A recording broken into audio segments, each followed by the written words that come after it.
저는 있잖아요, 한 달 전부터 틈만 나면 크리스마스 연주 음악을 BGM으로 깔아놓고 모든 일과를 보내고 있는 중입니다. 제가 되게 이 크리스마스 시즌을 되게 좋아해요. 왜 좋아할까 싶은데요, 크리스마스는 아마도 저는 반복적인 일상 속에서 약간의 설렘을 주는 그 이미지가 제게는 좀 있습니다.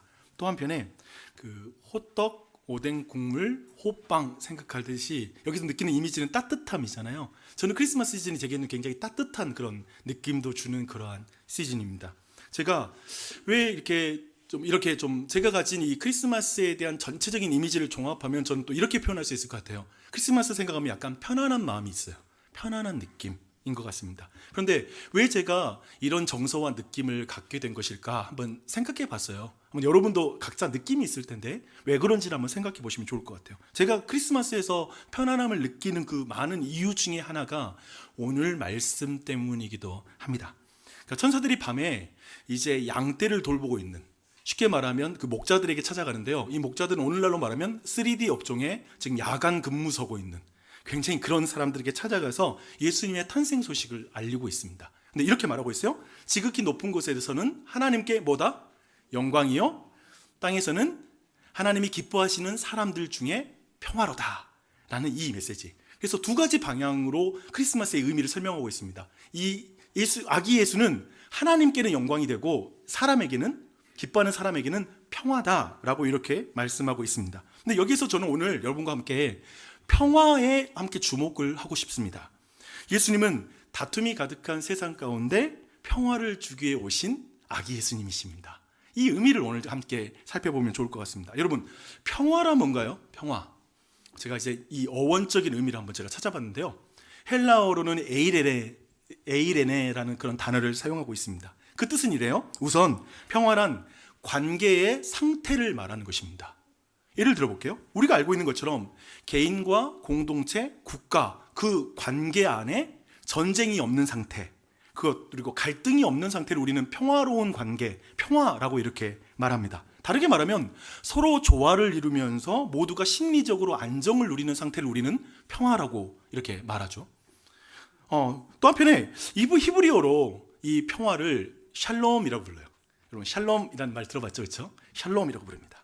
그러니까 샬롬은 단지 전쟁이 없는 상태를 말하는 게 아닙니다. 그걸 넘어서서 하나님과의 올바른 관계, 이웃과 조화로운 그런 관계를 맺음으로써 온전한 상태, 이것을 성경에서는 샬롬이라고 이렇게 말하고 있습니다. 히브리어는 그렇게 말하고 있어요. 그래서 이스라엘 사람들이 아직도 있잖아요, 격식이 있는 인사를 할 때에는 이런 인사를 한다고 그래요. 여러분 보십시오. 알레헴 샬롬. 여기 햄이 그 약간 가래가 나오는 그 발음이에요. 알레헴 샬롬, 당신에게 평화가 있기를. 그러면 샬롬 알레헴 이렇게 말하는 게 예요. 이게 지금 무슬림들이 이렇게 말하잖아요. 아살라무 알레이쿰 와 알레이쿰 아살람 이렇게 말하거든요. 그러니까 그거랑 똑같아요. 단어와 모든 게. 그러니까 당신에게 평화가 있기를, 그러면 당신에게도 평화가 있기를. 이걸 한번 옆번 좌우에 있는 사람에게 서로 인사를 A와 B로 서로 나누셔서 한번 해보세요. 한 사람이 말합니다. 알레이헴 샬롬. 다른 사람이 샬롬 알레이헴. 교회 오니까 좋아요. 국제 인사도 배우고 좋습니다. 우리말로 번역하면 안녕하세요예요. 안녕하세요. 그러니까 제가 이 안녕이 뭔지도 한번 봤어요. 안녕. 평안한 안자, 평화로울 안과 고요할 영, 안정될 영, 이것의 합성어가 안녕입니다. 그래서 우리는 한자 합성어를 안녕하세요라고 이렇게 질문을 하는 것이죠. 근데 제가 이렇게 인사할 때 제가 찬찬히 보니까요, 좀 대부분 안녕하세요 인사하면 안녕한지에 대해서 거의 나누지 않는 특징이 있다는 걸 봤습니다. 그렇지 않아요? 안녕하세요 인사하고 그냥 가지, 안녕해요 안 해요 이런 거 말하진 않는 거죠. 그 대부분이 우리가 바라는 그 편안함에 다다르지 않은 현실 때문에 굳이 그것까지 말하지 않는 것 같습니다. 그렇다면 우리가 생각하는 평안, 우리가 생각하는 안녕, 에이레네는 무엇인가요? 제가 많은 분들이 자신과 그리고 자신이 사랑하는 사람들이 건강하고 또한 하는 일이 잘 되는 그 상태, 그것이 안녕이라고 이렇게 생각하는 것 같아요. 그런데 하지만 저는 그것으로 안녕을 말하기에는 우리 한자가 가지고 있는 안녕의 의미를 충분히 담지 않고 있다고 생각합니다. 우리가 말하는 안녕도 성경이 말하는 안녕처럼 사랑하는 사람들과의 관계에 갈등이었고, 그리고 고요한 상태, 조화를 이루는 상태를 우리도 그 안녕이라는 의미에 깊이 담겨 있습니다. 제가 한번 예를 들어 볼게요. 여러분 직장 생활할 때 정말 직장 생활 힘들다고 하죠. 근데 사람들은 일이 힘든 게 아니라 일 때문에 맺어진 관계 때문에 사실 힘들죠. 그래서 진짜 힘든 건 관계라고 생각합니다. 또 한편에 볼게요. 여러분 경제적인 어려움이 닥치는 건 되게 힘든 일이에요. 이 한 해도 너무 수고 많으셨죠. 여러 가지 위기 속에서 어려워요. 하지만 경제적으로 단지 힘들어서 힘든 게 아니라 그 경제적인 어려움 때문에 소중한 사람과의 관계가 깨지거나 또 내 아이들이 누릴 수 있는 것을 못 누리는 걸 보는 것, 그 관계에 약간의 충분하게 누리지 못하는 것에 대한 아픔인 거예요. 또 한편에 치명적인 질병이 우리의 가정에 찾아온 것을 한번 생각해 보십시오. 그렇게 본다면 여러분 진짜 두려운 건 뭐예요? 그냥 그 병 자체가 아니라 사랑하는 사람과 단절되는 것에 대한 두려움이죠. 사실상 우리에게도 이 안녕이라는 의미는 관계와 깊이 관련이 있다라는 것입니다. 오늘 여기에 계신 많은 분들은 그런 의미에서 제가 이런 인사를, 이 의미를 담아서 한번 하고 싶어요. 여러분 안녕하십니까? 안녕하세요? 어떠세요? 이 자리에 있는 분들 안에는 안녕하지 못해요 라고 말하는 그런 분들도 있을 것 같습니다. 1년 전에 정말 행복했는데 올해에는 너무나 비참합니다 라는 말 한 분도 계실 것 같고요. 또 한편에 최근 몇 개월이 저에게는 지옥과 같은 시간이었어요 라고 말하는 분이 이 자리에 와 있을 수 있습니다. 네, 그 힘겨움의 중심을 잘 보십시오. 깨어진 관계와 두려움이 있을 것입니다. 관계가 힘들다는 것은 단지 상대가 나를 상처를 줬고 내가 너무 많은 피해를 당하는 피해자로서 힘든다라는 그 의미를 넘어서서 우리 자신이 가해자일 때도 힘든 것 같아요. 그렇지 않나요? 사실 우리는 깨어진 관계의 가해자와 피해자일 수 있고요. 혹은 우리의 마음, 동기, 어떤 가진 마음과 달리 너무나 어긋나서 꼬여버린 그 관계 속에서 편안함을 완전히 잃어버린 그 마음의 상태로 이 자리에 앉아 있을 수 있습니다. 그 안에서 깊은 후회와 죄책감을 느끼고 이 자리에 앉아 있을 수 있고, 또 한편에 깊은 수치심과 분노 가운데 마음이 딱딱해진 상태로 이 자리에 앉아 있을 수도 있다라는 생각이 듭니다. 그런데 여러분 기대하세요. 그런 모든 분들에게 지금 천사가 알려주는 성탄의 좋은 소식이 여기 있습니다. 참으로 불안하고 소란스러운 세상에 안녕을 주기 위해 오신 예수 그리스도, 그 아기 예수에 대한 소식을 들으십시오. 저는 오늘 이 시간이 여러분 안에 그 평화가 임하는 시간이었으면 좋겠어요. 이 말씀 안에 여러분 모두에게 진정 편안함에 이르는 그런 은혜가 있었으면 좋겠습니다. 그런데 한번 생각해 보게요. 그런데 2000년 전에 팔레스틴에서 태어난 아기 예수님은 지금 우리에게 어떻게 평화를 줄 수 있단 말인가 라는 질문이 떠오릅니다. 그렇지 않아요? 두려움 속에 굳은 당신의 마음을 예수님, 아기 예수가 어떻게 그 마음을 부드러운 마음으로 바꿔준다는 말일까요? 무엇이 진정한 안녕일까요? 제가 이 고민을 굉장히 많이 했어요. 어떻게 하면 이 소중한 시간에 내가 어떻게 이 말씀을 전할까 생각하다가 제가 정말 좋아하는 드라마 나의 아저씨라는 드라마를 통해서 한번 이 내용을 나누면 좋겠다라는 생각이 들었습니다. 사실 이유가 있어요. 그 이유를 제가 말씀드릴게요. 이 드라마는 어떤 드라마냐면요, 서로 다른 두 세대와 상처를 가진 두 인물이 자신의 삶의 무게를 서로 나누면서 서로 편안함에 이르게 되는 그러한 내용의 드라마입니다. 주인공 박동은, 이성균 씨가 그 역할을 담당했는데요, 40대 중반의 구조건축사예요. 그리고는 성실하고 묵묵하게 살아가는 그런 인물, 진짜 착한 인물입니다. 하지만 회사 내의 권력 갈등 속에 그가 있고요, 또 한편에 가족의 문제도 심각해요. 아내는 외도하고, 또 한편에 형제들은 직업을 잃고 지금 변변치 않게 어려운 상황 가운데 있는 그런 상황입니다. 그런데 되게 내적 고통을 막 그리고 있어요. 또한 이지안, 우리 아이유가 분한 그런 역할인데요, 우리 지안은 20대 초반에 21살의 여성으로 어린 시절 부모를 잃고 지금 할머니는 그냥 누워 있어요. 거의 하반신 마비가 돼서 누워있는 할머니를 돌보면서 생계를 꾸려가는 그런 아이입니다. 그녀는 정말 생존을 위해서 굉장히 냉혹하게 현실 속에서 살아가지만 내면에는 굉장히 많은 상처와 외로움이 있는 거예요. 근데 이 둘의 관계가 무슨 관계냐면 이지아는 박동원이 다니는 회사의 계약직 직원입니다. 그녀는 그 회사에 들어가자마자 자신의 이익을 위해서 동훈을 해고시키려는 회사 내부 음모에 가담을 해요. 박동훈의 핸드폰에 무슨 독청 앱을 깔고요. 그 대화를 계속 엿들면서 어떻게 하면 어떤 그를 자를 수 있는 기회를 찾을까라는 것을 먼저 모색합니다. 하지만 도청을 통해서 도리어 박동훈의 인간적인 면, 그 따뜻함과 도덕적인 것에 점점 감화하다가 결국에 그의 편에 서게 되는 거예요. 결국에 드라마의 끝을 여러분 보면, 제가 왜 이 드라마를 오늘 이야기 나누고 싶은지 그 내용이 나오는데요. 이제 두 사람이 마지막 드라마 끝에서 악수를 해요. 그리고 서로 다른 방향으로 향해서 걸어가면서 서로가 이렇게 동훈이 말하고 그리고 지안이 대답하는 이런 것을 보서 끝내주는데, 지안이 다다를지에다가 평안을 안 짜거든요. 근데 이렇게 물어봐요. 지안, 편안함에 이르렀는가? 그러자 아이유가 대답하죠. 네 라고 이렇게 대답합니다. 저는 오늘 이 메시지와 이 드라마는 굉장히 많은 것에 일치를 하고 있다고 생각해요. 그래서 쉽게 말하면 지금 지안은 아이레네에 이르는 거죠. 평안함에 다다른 것이죠. 기독교적으로 말한다면 구원을 받은 거예요. 그것을 그리고 있어요. 근데 도대체 어떻게 그 지안이 편안함에 이를 수 있었을까? 그 내용을 한번 좀 더 그 드라마 안에 있는 이야기를 한번 나눠봤으면 좋겠습니다. 지안은 사실 빚을 남기고 떠난 부모에 의해서 정말 고통스러운 삶을 어려서부터 살아갑니다. 그런데 그녀를 짓누르는 것은 가난, 곧 경제적인 어려움이 그를 짓누르는 게 아니라 사실상 이 드라마에선 죄책감이 그 마음을 짓누릅니다. 날마다 와서 자신과 할머니를 구타하는 빚쟁이를 어느 날 뒤에서 칼로 전당방위로 찔러 죽이게 돼요. 전당방위로 법원에서도 죄가 없다고 풀려나요. 하지만 지안은 죄책감 가운데 늘 불안하면서 그 인생을 살아갑니다. 그래서 이 드라마의 초반에 보면 그 죄책감이 딱 드러나는 장면이 하나 있어요. 그게 뭐냐면 지안이 이제 그 정당방위로 죽인 악덕 빚쟁이의 아들 광일이 계속해서 빚을 내놓으라고 하면서 계속 와서 구타를 하는데 지안이 그냥 폭행을 당하는 장면이 나와요. 이 지안이 보통 애가 아니거든요. 분명히 대들 수도 있거든요. 그냥 맞아요. 마치 속죄하고 싶은 것처럼 그냥 그것을 맞아줍니다.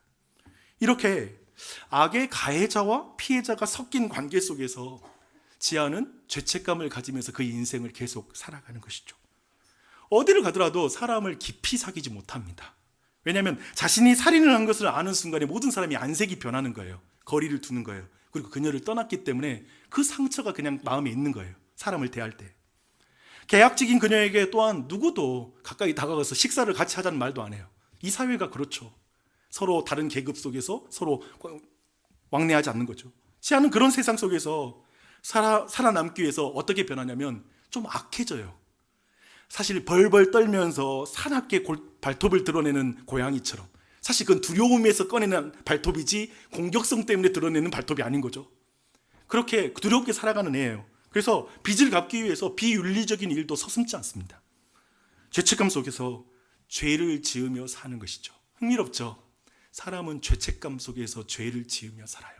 왜냐하면 피해자니까. 이 세상이 나를 이렇게 만들었다고 생각하니까. 죄의 피해자이면서 가해자가 되어서 살아가는 것이죠. 어떤 의미에서 저는 지안이 우리 모두라는 생각이 듭니다. 모두 가해자이면서 피해자이면서 가해자인 그런 상태일 수 있는 것이죠. 지안은, 그리고 우리 모두는 어떻게 하면 이 죄책감에서 벗어날 수 있을까? 어떻게 하면 우리 여기서 벗어날 수 있지? 한번 생각해 보십시오. 지안에게 드디어 박동훈이라는 구원자가 등장합니다. 동훈은 예수님을 진짜 많이 닮았어요. 들어보세요. 그는 보통 인간으로서 보기에는 대단한 사람입니다. 여러분 드라마 한번 봐보시면 정말 착하고 좋은 사람이에요. 어떻게 저럴 수 있지 싶은 사람이에요. 하지만 예수님에 비하면 너무나 인간적입니다. 그 자신도 누군가의 구원이 필요할 정도로 그가 처한 형편은 너무나 비참해요. 생각해 보세요. 회사에서 승진에 밀린 거예요. 후배에게. 또 한편에 아내는 직장 상사와 바람을 피우는 거예요. 그는 놀랍게도 그 사실을 알면서도 말을 안 해요. 왜냐하면 가정을 지켜야 되니까. 또 부모님들, 엄마와 그리고 형제들에게 아픔을 주지 않으려고 아내가 바람 피운 것을 묵묵하게 견디면서 지내요. 그는 구원자가 되기에는 너무나 약해 보여요. 그렇죠? 그는 슈퍼히어로와는 너무 다르죠. 슈퍼히어로는 개인기를 통해서 누군가를 구원하는 존재이죠. 하지만 동우는 권력과 물질이라는 힘은 없지만 사랑과 용서를 통해서 누군가를 또 구원하는 존재가 되는 것, 그것을 보여줍니다. 동훈이 어떻게 지안을 구원하는지 그것을 한번 나눠봤으면 좋겠어요. 첫 단계는 뭐였냐면요, 동훈은 지안의 삶의 이야기를 다 알고 나서 한 사람을 알아버린 거예요. 그리고 그게 공감합니다. 그래서 누군가의 삶의 정황을, 여러분도 한번 생각해 보세요. 누군가의 삶의 정황을 깊이 이해하게 된다면 거기에서 나오는 말은 뭘까요? 이 드라마에서는 그 말을 이렇게 표현해요. 나라도 그랬겠다. 여러분, 어떤 힘든 일, 어려운 일이 닥쳤을 때 그 말이 너무 기다려지고 가장 위로가 되는 때가 있지 않을까요? 그랬구나. 나라도 그랬겠다. 그냥 이게 위로가 되지. 야, 한번 잘 생각해봐. 다른 것보다 나라도 그랬겠다. 저는 세상에서 제일 따뜻한 말인 것 같아요. 그리고 여러분이 이 언어가 있는지 한번 생각해 봤으면 좋겠어요. 근데 이 드라마의 절정, 제가 볼 때 이 드라마의 어쩌면 오늘 정말 여러분과 나누고 싶은 가장 큰 절정은 뭐냐면, 동훈이 이제 죽은 빚쟁이의 아들 광일이 지은이를 찾아와서 자주 때리고 구타하고 막 이렇게 괴롭히고 있다는 말을 듣게 돼요. 그 말을 듣자마자 이제 동훈이 이제 그 빚쟁이가 있는 그 일수집을 하고 있는 그 상가로 이제 갑니다. 가서 동훈이 지안을 대신해서 내가 빚을 갚을게, 얼마야? 라고 이렇게 물어봐요. 하지만 돈으로 해결될 수 없는 빚이 둘 사이에, 지안과 광일 사이에 있다는 걸 알게 돼요. 광일에게 상상할 수 없는 말을 듣게 됩니다. 지안이 광일의 아버지를 죽였다는 말을 듣게 되는 거예요. 이 말을 듣는 순간에 어때요, 여러분? 모든 사람은 이제 이 둘 사이에 들어갈 사람 아무도 없을 거예요. 여러분도 그렇지 않을까요? 이제 이 사이에 들어갈 수가 없어요. 광일이 단지 악덕 빚쟁이가 아니기 때문에 그래요. 그도 피해자이잖아요. 이 모든 대화를 엿듣고, 사실상 지안이 이 대화를 엿듣거든요. 엿들으면서 빨리 가서 이 둘을 떼어놔야 됐다는 생각하고 막 달리러 가다가 광일의 입에서 자신의 아버지를 지안이 죽였다는 말을 듣고 나서는 그 자리에 딱 서요. 이렇게 자신에게 너무나 잘 대해줬던 동훈이 자신이 살인자라는 사실을 알게 된 거예요. 결코 들키고 싶지 않은 거잖아요. 왜냐하면 모든 사람이 이 사실을 알면 자신에게 안색이 변했고 떠나갔기 때문에, 사실상 동훈마저 이 사실을 알았다면 이제 동훈도 자신을 떠나갈 것이라고, 이제 다 끝났어 라는 생각을 하며 발길을 돌립니다. 근데 동훈도 그래요. 동훈도 이 말 듣고 나서 순간적으로 충격을 먹고 그 자리에 멍하니 앉아 있어요. 지안이 도와줄 가치가 있는 아이가, 광일도 피해자가 아닌가? 그러나 동훈은 잠시 머물다가 지안의 모든 것을 안고 가기로 결정합니다. 지안의 편에 서서 그의 구원자가 되기로 결정해요. 왜냐하면 지안한테 예전에 이런 약속했거든요. 이런 약속. 모른 척 해줄게. 너에 대해 무슨 말을 듣더라도 모른 척 해줄게. 마치 그리스도인들은 하나님이 우리가 아직 죄인들을 있을 때 먼저 약속해 주셨거든요. 모른 척 해줄게. 내가 너를 의롭다고 칭해 줄게. 마치 그런 약속을 먼저 들은 거예요. 모른 척 해주는 것을 넘어서 이젠 동훈은 적극적으로 지안의 편을 들어주기 시작합니다. 동훈은 다시 광일에게 달려가요. 이제 소리를 지르면서 달려가요. 분명히 이럴 때 싸울 때는 명분이 있어야 되잖아요. 근데 광일에게 달려들면서 외치는 그 말에 명분이 있어요. 뭐라고 외치냐면, 나라도 죽여! 내 식구 패는 놈은 다 죽여! 라고 말하는 거예요. 나라도 죽여! 내 식구 패는 놈은 다 죽여! 이 말은 두 가지로 해석할 수 있는 말인 것 같아요. 살인을 한 지안에 대한 공감, 나라도 그랬어, 나라도 그랬어라는 말이기도 하고, 또 한편에 동시에 지안을 이제 내 가족으로 여기는 거예요. 그래서 이런 말이기도 한 거죠. 내 동생 지안이 때리면 나 너 죽일 거야. 내 동생 지안이 때리면 나 너 죽일 거야. 그렇게 외치고 달려가는 거예요. 채무자의 빚을 해결하려면 대가를 지불해야죠. 죄책감을 푸는 데에도 대가가 지불됩니다. 동훈은 새파랗게 젊은 아이, 어린 광일에게 두들겨 맞아요. 광일의 주먹에 맞습니다. 격렬하게 싸웁니다. 근데 이 모든 격렬하게 싸우는 그 장면을 보여주면서 이제 지안에게 감독은 카메라를 딱 돌려요. 연출 정말 잘해요. 이제 소리로만 때리는 소리와 막 격렬하게 부딪히는 소리가 들려요. 지안은 나라도 다 죽여, 내 식구 패는 놈은 다 죽여라는 말을 듣는 순간에 자리에 펄썩 주저앉아요. 멋모르고 친했던 사람도 자신이 사람 죽인 것을 알면 다 주저하고 돌아섰는데 동우는 거기서 주저하지 않는 거예요. 돌아서지 않는 것이죠. 이제까지 그 누구도 자신을 이처럼 공감해 주는 사람이 없는 거예요. 자신의 빚을 대신 갚아주려고 나서는 어른이 한 번도 없었던 거예요. 자신의 편이 되어주는 어른이 한 번도 없었던 거예요. 근데 그 사람이 나타난 거예요. 동훈이 광을에게 얻어맞는 소리를 들으면서 제한이 막 하염없이 눈물을 흘립니다. 동훈이 자신이 맞아야 될 주먹을 대신 맞고 있으니까 우는 것이죠. 처음으로 진짜 어른을 만난 거예요. 진짜 아저씨를. 이렇게 지아는 그 이름처럼 나중에 결국 이 모든 걸 통해서 평안함에 이르는 거예요. 그 이쁜 이름처럼 이름대로 된 것이죠. 정말 감동적인 드라마입니다. 정말 놀라운 이야기예요. 그렇죠? 저는 이 감동적인 이런 이야기 들으면 다른 이야기와도 좀 연결이 되는 것 같아요. 저는 우선 나의 아저씨가 키다리 아저씨를 약간 오마주한 것이 아닌가 막 이런 생각이 좀 들었어요. 하지만 엄밀히 말해서 저는 우선 나의 아저씨가 키다리 아저씨보다 더 놀라운 문학 작품이라고 생각합니다. 네, 여러분 동의하든 말든. 네.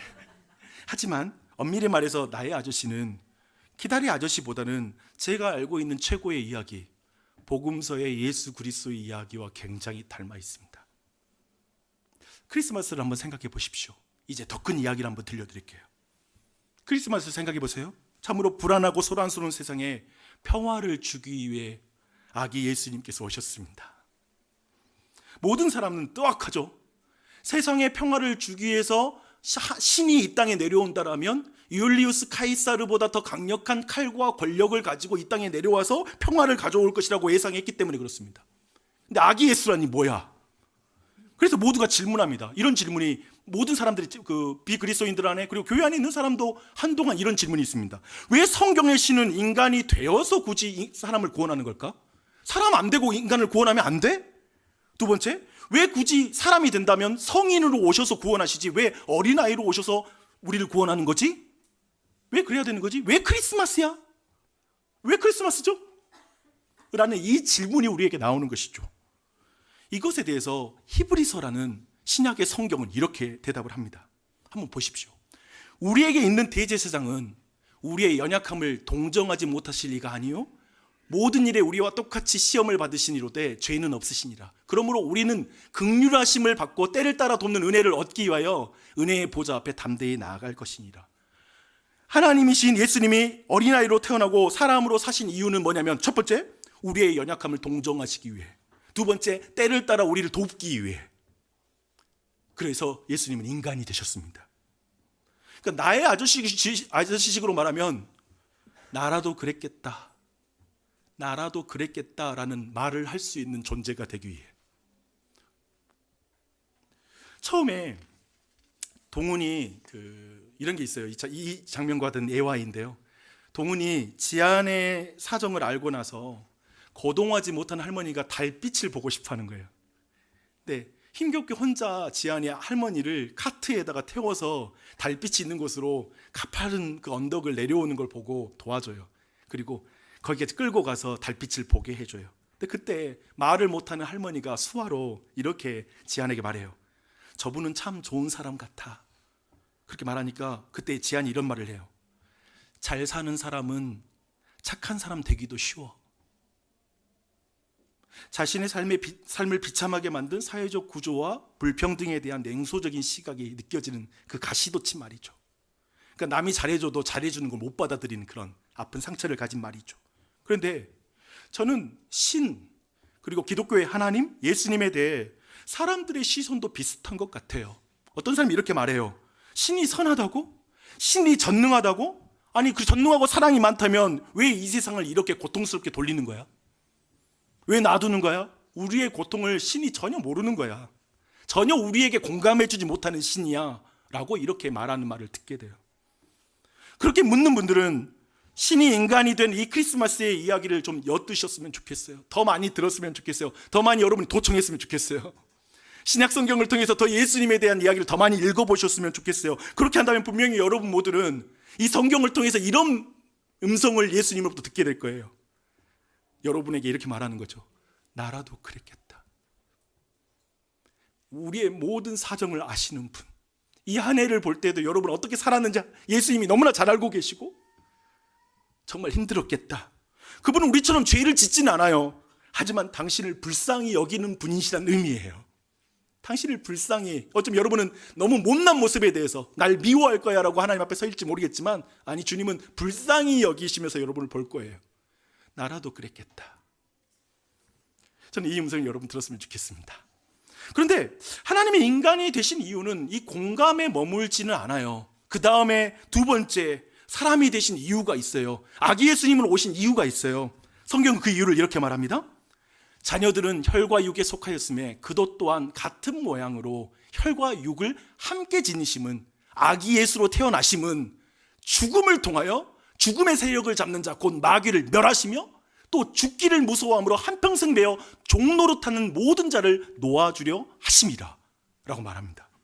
성경은 봐보세요. 혈과 육을 속한 모든 사람을 하나님의 자녀라고 먼저 말합니다. 자녀들은 내 자녀다, 아까 말한 것처럼 내 식구다 라고 말합니다. 그리고 오늘 말씀에 보면 하나님이 기뻐하시는 사람들이라고 이렇게 말합니다. 그런데 그 자녀들은 지금 어떤 상태죠? 그들은 죽음의 세력에 잡혀서 고통 가운데 살고 있죠. 깨어진 관계 속에 고통스러워하죠. 마치 지한이 빚쟁이 아들 광일에게 붙잡혀서 끊임없이 괴롭힘을 당하며 종노릇하는 것처럼, 그냥 거기에 붙잡혀 사는 것처럼 사람들이 살아가는 것이죠. 마귀에게 붙잡혀 끊임없이 피해의식을 갖게 되고, 정작 크게 상관없는 사람들에게 화를 내고 있는 나, 불이한 어떤 상황 속에 우리 자신이 처하여 살아가고 있죠. 성경의 표현대로 말하면 한평생 미움과 다툼의 종노릇하면서 살아가고 있는 것입니다. 맞죠? 우리는 분명 죄인이에요. 가해자이며 피해자이기도 해요. 근데 피해자라고 해서 가해자가 될 자격을 주는 건 아니잖아요. 하지만 우리는 이 세상의 사실상 모든 관계에서, 그리고 이 땅에서 끊임없이 피해의식을 가지며 가해자가 되는 문제를 말하고, 그럴 때 늘 이렇게 말하죠. 합리화시키죠. 난 상처받았어, 그러니까 이렇게 하는 거야. 우리 모두는 분명 죄인입니다. 그런데 예수님은 놀랍게도 그런 우리 모두를 자녀라고 불러주십니다. 그렇게 삼기로 한 거예요. 내 식구라고.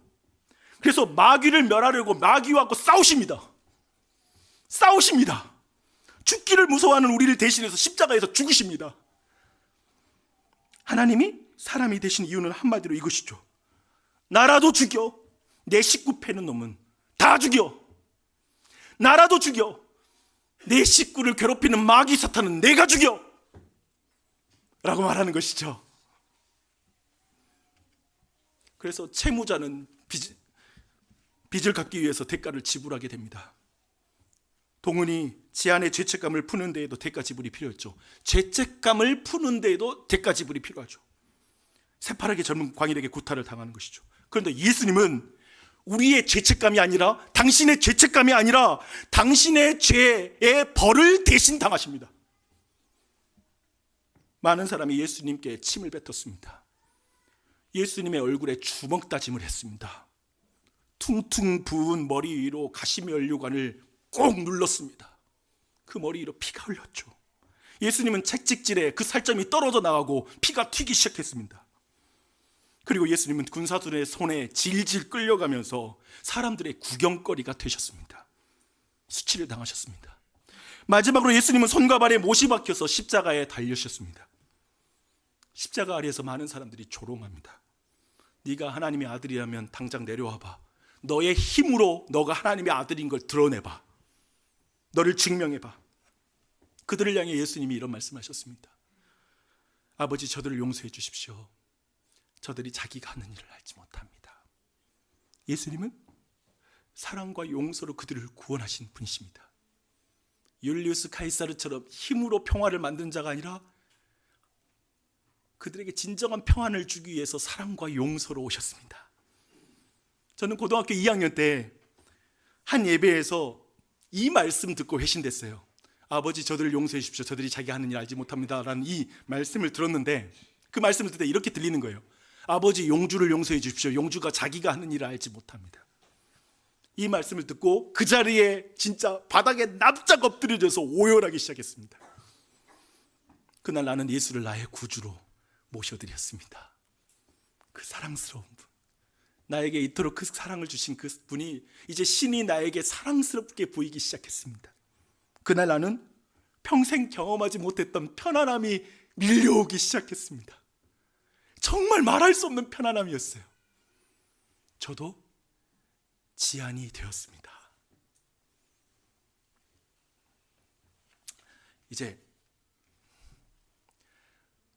오늘 메시지를 나의 아저씨 한 장면과 함께 정리하겠습니다.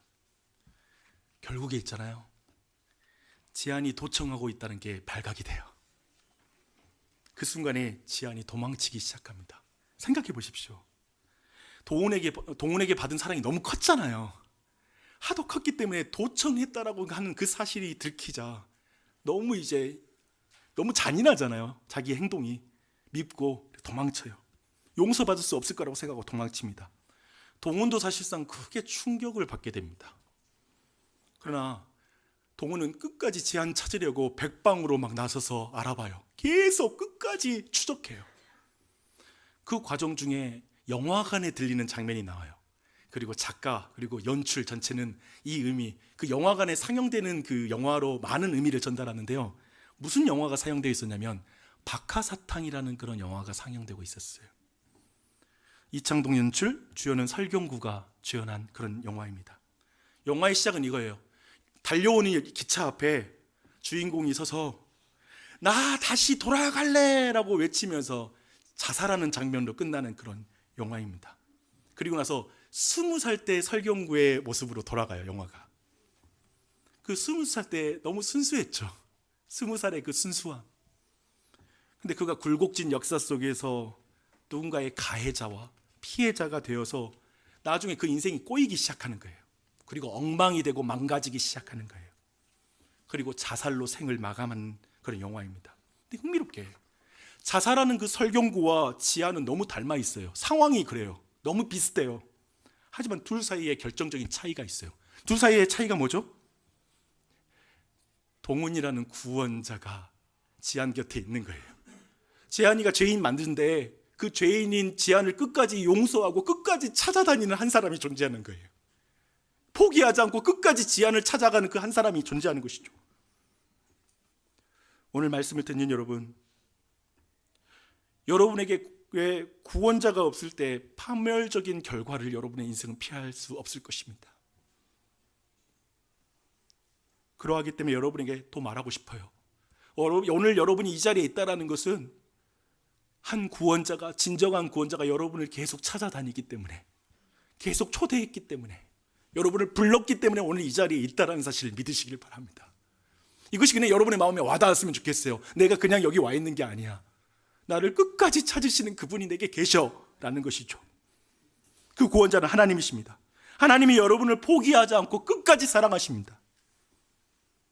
여러분은 어쩌면 오늘 처음 나오신 분들, 아직 예수님을 모셔드리지 못한 분은 이렇게 말할 수 있어요. 나는 아니야. 나는 매우 종교적이지 않는 사람이고 나는 기독교와 그렇게 가깝진 않은 것 같아. 뭐 가족 때문에, 관계 때문에 이 자리에 나와 있지만, 가족의 평화를 위해서 나와 있지만, 그건 아니야. 하나님은 나를 사랑하지 않으실 거야. 또 한편 여기에 교회에 오랫동안 다니신 분은 이럴 수 있겠죠. 나는 그렇게 하나님께 사랑 많이 받았는데 또 최근에 죄를 지었어요. 내 모습을 보세요. 이런 모습을 가진 나는 하나님이 진짜 사랑하지 않을 거예요.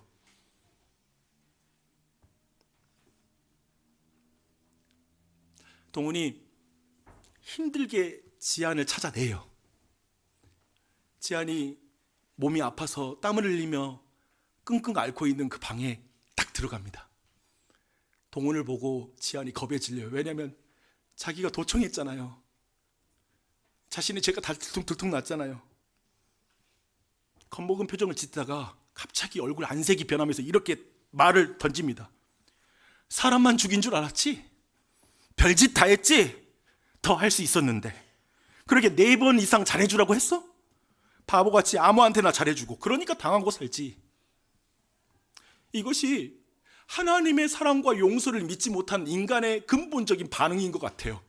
오늘 이 시간 이 메시지를 들으면서도 애초에 인간을 강한 능력을 줘서 죄 짓지 않게 만들어 놓지 왜 내 인생 이렇게 꼬이게 만들어서 이렇게 죄짓게 만들면서 이제 불러가지고 이런 말을 해? 왜? 라는 이런 우리 안에 마오는 울컥 나오는 말이 있는 것이죠. 그 말을 듣고 나서 동훈이 어떻게 하는 줄 아세요? 차분히 자리에 앉아서 이렇게 말해요. 고맙다. 거지 같은 내 인생 다 듣고도 내 편 들어줘서 고맙다. 라는 말을 합니다. 여러분이 어떤 인생을 살아왔어도 상관없어요. 왜냐하면 예수님은 동훈보다 더 놀라운 사랑을 가지고 계신 분이시거든요. 여러분이 이 시간 여러분을 찾아오신 예수님 편에 서기만 하면 돼요. 여러분이 복음서를 도청해 보십시오. 최종적으로는 볼품없이 십자가에 달려 죽은 존재밖에 안 돼요. 사형수에 지나지 않는 예수의 이야기. 세상적인 기준으로 보면 이건 실패자라고 말할 수밖에 없는 예수. 참 거지 같은 인생을 산 것 같아, 다르게 말하면. 근데 많은 그리스도인들은 그 예수를 보면서 무릎을 꿇는 거죠. 지안이 동훈의 말을 듣고 울기 시작해요. 그러면서 이렇게 말해요. 전 아저씨가 행복하길 바랬어요. 저도 고등학교 때 예수님을 딱 만나고 나서 이런 고백을 드려요. 나 주님의 기쁨 되기 원합니다. 나 주님을 행복하게 해주는 신앙인이 되고 싶어요. 그런 예수 믿는 사람 되고 싶어요. 예수님 사랑받으니까 내 인생의 방향이 바뀌더라고요. 내 인생의 목적이 달라지더라고요. 오늘 제가 너무 일반 드라마를 너무 기독교적으로 지나치게 해석한 것이 아닌가. 그렇지 않은 증거 하나 제가 드릴게요. 우선 박혜영 작가가 기독교인이에요. 그리고 이 드라마 OST, 이런 OST를 결정할 때 작가의 의견이 다 반영되거든요. 작사. 백만송이 장미라는 그런 노래가 나와요. 저는 이 백만송이 장미라는 이 노래에 작가가 인물에 대한 해석과 전반적인 스토리에 대한 반영이 돼 있다고 생각합니다. 이 곡의 작사가인 심수봉 씨는 우리가 아는 것처럼 현대사의 굴곡진 삶 속에서 한 연인으로서 여러 과정들을 거치면서 나중에 예수님 만납니다. 그리고 이 가사를 한 공연에서 이렇게 설명하더라고요. 이 노래는 사랑의 대표가 되시는 예수님의 사랑을 노래한 것입니다. 이 가사를 여러분께 읽어드리고 오늘 말씀을 정리하겠습니다. 먼 옛날 어느 별에서 내가 세상에 나올 때 사랑을 주고 오라는 작은 음성 하나 들었지. 사랑을 할 때만 피는 꽃 백만송이 피어오라는, 진실한 사랑을 할 때만 피어나는 사랑의 장미. 미워하는 마음 없이 아낌없이 사랑을 주기만 할 때 수백만 송이 백만송이 꽃은 피고 그립고 아름다운 내 별 나라로 갈 수 있다네. 진실한 사랑은 뭔가 괴로운 눈물 흘렸네. 매정한 사람 많았던 너무나 슬픈 세상이었기에 수많은 세월 흐른 뒤 자기의 생명까지 모두 다 준 빛처럼 호련히 나타난 그런 사랑 나를 안았네. 이젠 모두가 떠날지라도 그러나 사랑은 계속될 거야. 저 별에서 나를 찾아온 그토록 기다린 이인데 그대와 나 함께라면 더욱더 많은 꽃을 피우고 하나가 된 우리는 영원한 저 별로 돌아가리라. 미워하는 마음 없이 아낌없이 사랑을 주기만 할 때 수백만 송이 백만송이 꽃을 피고 그립고 아름다운 내 별 나라로 갈 수 있다네. 우리 모두 이 세상에 사랑의 꽃을 피우라고 그 안에서 평안을 누리며 살라고 보냄받았지만 너무나 많은 관계가 깨지고 평안함을 잃어버렸죠. 그런데 그런 우리를 위해서 예수님이 오셨죠. 자기의 생명까지 내어주심으로 너무나 우리 안에 다 피지 못하는 우리의 인생을 다시 꽃피게 만들어준 분이 계시죠. 그리고 이제 그분과 함께 백만 송이, 천만 송이, 수백만 송이 다른 꽃을 피우는 삶을 살라고 우리를 부르신 줄 믿습니다. 그러한 자리에 여러분을 초대하고 싶습니다. 이 자리에 아직 더 예수님에 대해서 알아가야 된다고 생각하신 분은 복음서를 통해서 예수 그리스도를 도청하는 것을 추천드리고 싶습니다. 계속 도청하다 보면 그분에게 매료될 것입니다. 그리고 그분에 대해서 알게 되고 그 사랑스러움 속에 여러분이 항복하는 그 길로 걸어갈 수 있을 것 같습니다. 그런 은혜가 우리 모두에게 넘치길 바라고, 다시 이곳에 있는 모든 분들이 다시 복음서를 꺼내어 읽어보는 그런 은혜 또한 더 여러분 모두에게 넘치기를 축원합니다.